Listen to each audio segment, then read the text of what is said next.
नमस्कार, मैं हूं आपके साथ साक्षी। बिहार की राजनीति में आज एक बड़ा मुद्दा सामने आया है। लोक जनशक्ति पार्टी यानी एलजेपी के सिर्फ 2 विधायकों को मंत्रिमंडल में शामिल किए जाने के फैसले पर पार्टी अध्यक्ष चिराग पासवान ने अपनी नाराजगी जताई है। उन्होंने कहा है कि ये निर्णय उनकी पार्टी के हक और मेहनत का उचित प्रतिनिधित्व नहीं करता। चिराग पासवान का बयान राजनीतिक हलकों में चर्चा का विषय बन गया है, क्योंकि एलजेपी के कई नेताओं और कार्यकर्ताओं ने भी इस फैसले को लेकर असंतोष व्यक्त किया है। वहीं इस सवाल भी उठता है कि इस स्थिति से पार्टी की भविष्य की रणनीति और गठबंधन पर क्या असर पड़ेगा। हम आपको इस खबर के सभी पहलुओं से रूबरू कराने जा रहे हैं। पहले देखिए ये वीडियो। लोक जनशक्ति पार्टी को और हमारे गठबंधन को एक ऐतिहासिक जीत बिहार के विधानसभा चुनाव में मिली है। यकीनन मेरी पार्टी के लिए भी ये बड़ी बात है। जिस तरीके से पार्टी के 19 विधायक जीत कर आए, जिसमें से अभी कल 2 विधायकों ने बिहार मंत्रिमंडल में शपथ लेने का काम किया। मैं ये मानता हूं कि पार्टी का संघर्ष, पार्टी के हर एक नेता कार्यकर्ता का परिश्रम आज सफल हुआ और ये यकीनन मेरे नेता, मेरे पिता आदरणीय रामविलास पासवान जी के आशीर्वाद के बिना नहीं हो सकता था। आज मैं मानता हूं कि ये जीत मेरे नेता आदरणीय रामविलास पासवान जी के विचारों की है। ये जीत उनके सिद्धांतों की है। जिस राह पर हमारे नेता ने हमें चलना सिखाया, आज उसी राह पर आगे चलते हुए जिस तरीके से पार्टी नई ऊंचाइयों तक पहुंची है, यकीनन मेरे नेता, मेरे पिता आदरणीय रामविलास पासवान जी जहां कहीं भी होंगे खुश होंगे, आशीर्वाद दे रहे होंगे। बिहार की जनता ने ये बड़ा जनादेश मेरे प्रधानमंत्री आदरणीय नरेंद्र मोदी जी के सोच को दिया है, मुख्यमंत्री नीतीश कुमार जी के अनुभव को दिया है, चिराग पासवान के बिहारी फर्स्ट को दिया है, उपेंद्र जी मांझी जी के मजबूत समर्थन को दिया है।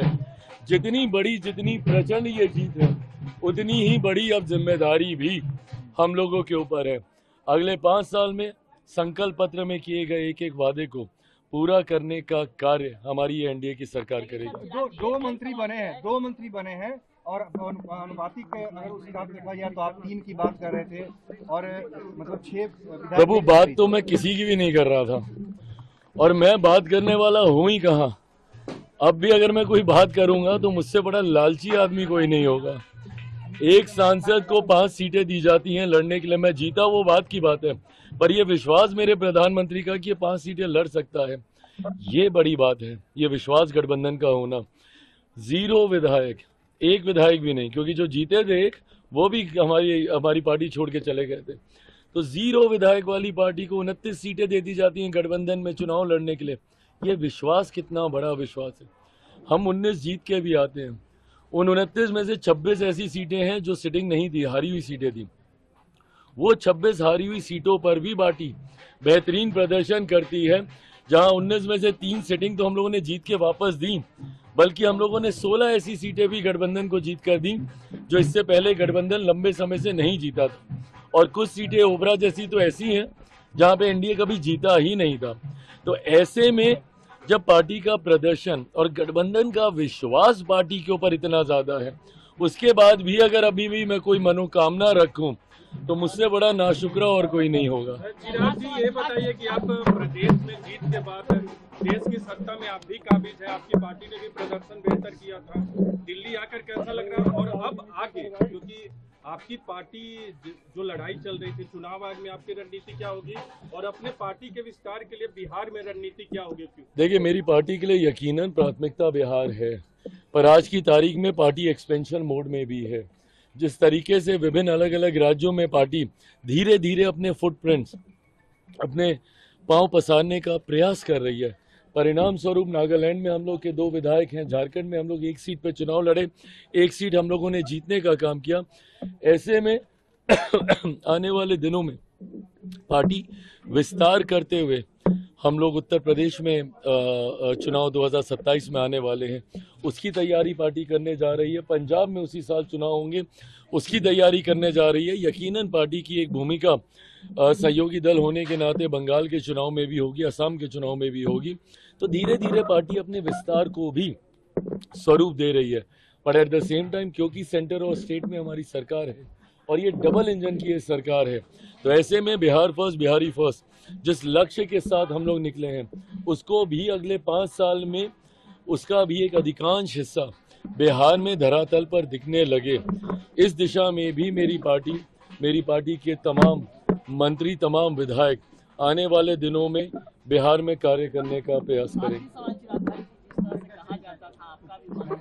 चिराग भाई का दिल्ली में मन नहीं लगता है, बिहार में ज्यादा मन लगता है। अब जब इतना नंबर आया है तो क्या आप नहीं चाहेंगे कि 2030 में? मैं जरूर 2030 में, मैं बिल्कुल 2030 में चाहता, मैं इस बार भी था कि मैं बिहार विधानसभा का मैं चुनाव लड़ूं, पर परिस्थितियां ऐसी हुई, फाइनल नेगोशिएशंस होते होते नामांकन के लिए समय बचा ही नहीं था। तो ऐसे में या तो मेरे प्रत्याशी नामांकन करते या मेरी नामांकन की तैयारी होती।